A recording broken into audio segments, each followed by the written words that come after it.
Hey there, this is Tracking25 and welcome back to another Redstone tutorial.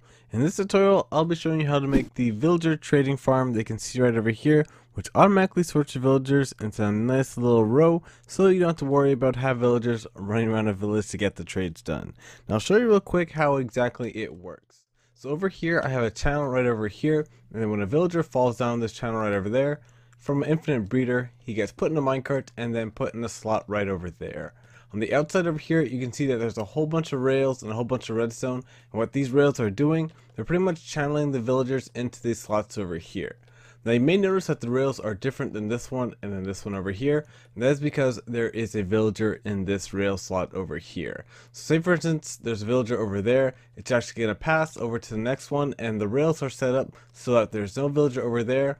If a villager comes down this slot over here, gets shot in a minecart and whizzed along, it's only going to go in the next available slot, just like that over there. And then if all the slots are filled, well then pretty much the villager is going to fly off into the void because there's no way it can go into the rail slots just like that. Now working with rails is very tricky just because of the way that they function. And you may notice on this side over here that there's redstone dust on that block and no torch there. But over here, there's no redstone dust and then a torch over there. And that is because of the rails and the way they function. This is actually the opposite, pretty much seeing that there's redstone torch on over there. There's redstone torch off over there, just because of the way the rails are set up. So building this is not exactly uniform on both sides. The only difference is you have to put a redstone torch on one side and then dust on the other, which is not too hard. But anyways, let's stop with the explanation and let's get into the tutorial. So what I'll be doing is building the villager trading system, having 3 villagers on each side, and I'll be showing you how to build both different sides of the redstone. And anyways, let's start with this side right here. So to start off, what you want to do is just place a block down right over here, then have a space in between, another block, space in between another block, and then behind these you want to place repeaters, just like that. Then in front of the repeaters you just want to place another block like this. Then on the first blocks right over here, wooden pressure plates. This is where your villagers are going to be landing off the minecart over there.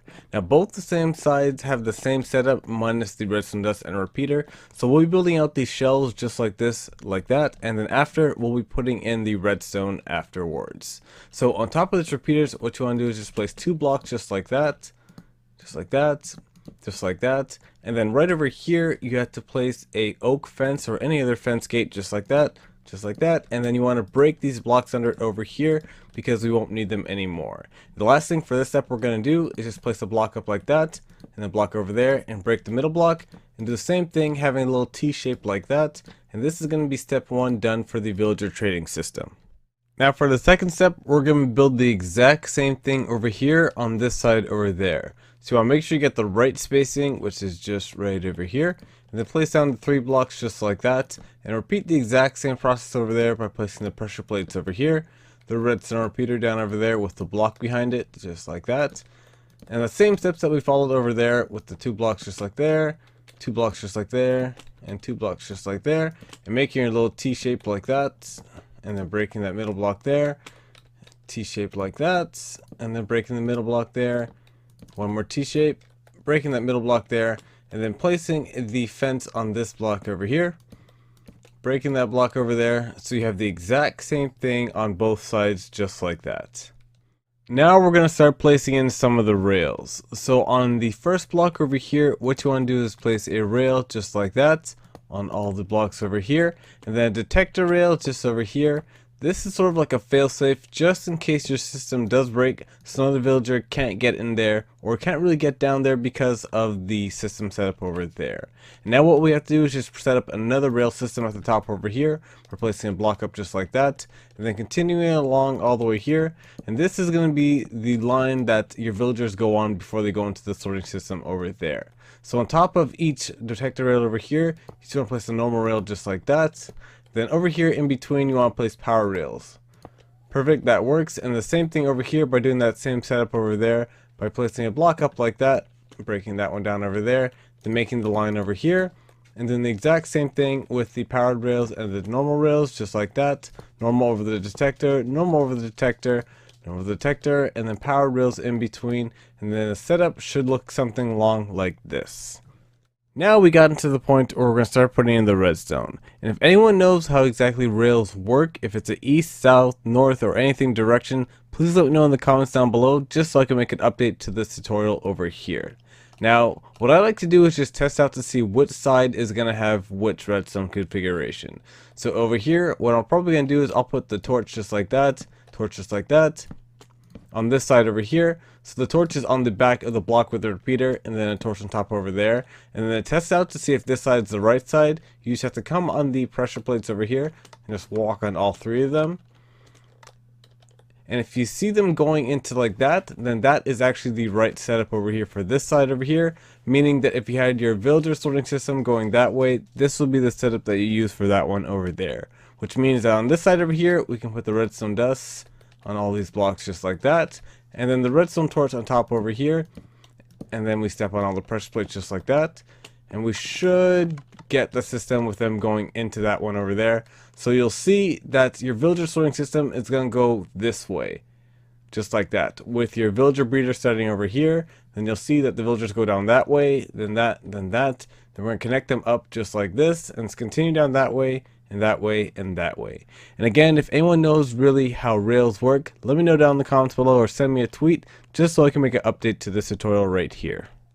The next step we're going to be doing is just continuing out the rail pathway over there and just closing up some of the open areas so the villagers cannot escape.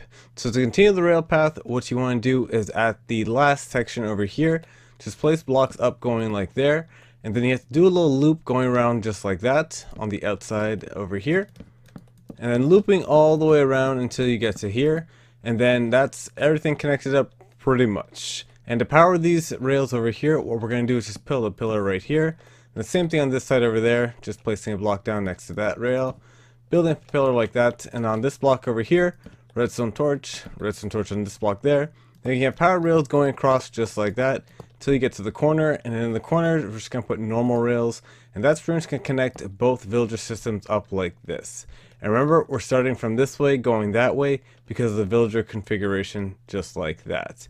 And to close off the gaps, what we're going to do is just the same thing over here, just place blocks up just like that and a little formation like here on all these sections over there. So it might take a little while if you're doing this in survival, but in creative it's pretty easy to do that. You just go like that, place a block up like there, and then this over there, and then one more over here. That one we don't really need, and that should be good to go. And if you have to extend it out a little bit, you can extend like that, and then make sure that there's a powered rail over there. That's a powered rail. And then on all these pillars over there, you just want to place a block just up like that, and then redstone torch on these blocks right there, and that will power all the rails over here. It's the exact same thing on this side there. Block, block, block, and then redstone torch to power all these over here. And if you really want to, you can cover in these little gaps over there. It's not necessary, but just in case, you can just put a block there, and a block there, block there, block there. The exact same thing on this side over there, and just make sure that all your rails are completely filled out. So I believe I was missing a powered rail over here. And everything should connect up, and now we can start putting in the bottom base over here. Now for the bottom base, what we have to do is just surround these pressure plates by normal blocks over there. So I'll do that, just like that there. And the same thing on this side over here, surrounding the pressure plates with blocks, just so the villagers' minecart does not escape. And the minecart, to make sure it stops down on this block over there, I like to put carpet over here. But if you want, you can put a half slab, but I recommend carpet just because carpet's pretty cool. And we're going to do the exact same thing over here. So I can place a temporary block like that, and then do the same thing over here, connecting it in just like there. Yep, a couple more blocks like that, and one more block over here. Then carpet just like that, so the minecart does not escape from there. And this is pretty much the trading hall all done. And another thing I like to do is I like to put half slabs just in the middle part over here. I like to walk just so the villagers aren't that high up, and I can just trade with them easily like that and still get the XP for it. Now the last step where we're going to be doing is putting in the villager system over here. Now, this is actually not an automatic villager breeder. You'll actually have to hook this up to a villager breeder, but this is pretty much just a channel. Well, that's pretty much just a channel that the villagers are going to fall into, and I'll show you real quick how to build it. To build the villager channeling system, what you want to do is just come to the beginning right over here and then place 5 blocks just like this in a little U shape like that. And on this block over here, the middle one, you want to place a powered rail right here, and then 2 rails just like that. And then you want to have a dispenser just right over here, which is going to be filled with minecarts. Now next thing you have to do is just actually get out some string, and just for fun, glass blocks, but you can use the normal full blocks if you want. Then we have to make a channeling system, making the villagers drop down on this powered rail right there.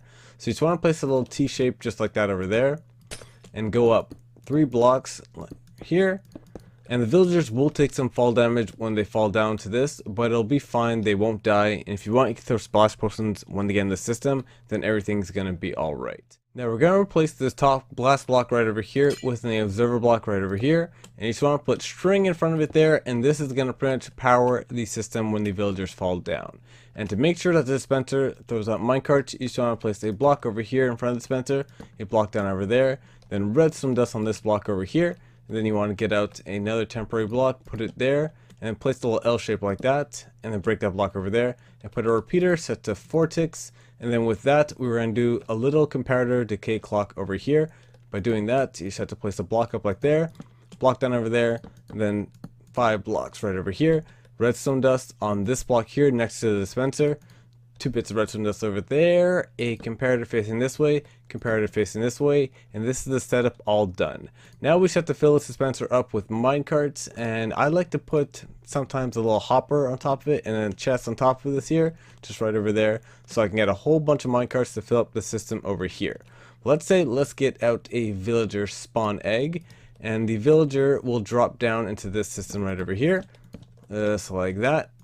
You should see the villager drop down, he gets put in the minecart, and I forgot a crucial step, sorry guys. You actually have to go over here and break that block there and replace that with a full block. And then on that block, a redstone torch. Because if you don't, what just happened will happen to you. So if I go here, I'll simulate a villager going in. A minecart will get dispensed out. The villager will go into the first slot over there, just like that, and then it's going to continue over and over again. That slot over there, that slot, next slot over there, and depending on how you built this system or how big you built it, it's going to keep going till it gets to the end, and then that's your whole villager breeding system just like this. Now remember, you have to just hook up a villager breeder to this over here, or you can put the villagers in manually yourself. But this is the whole villager sorting system all done.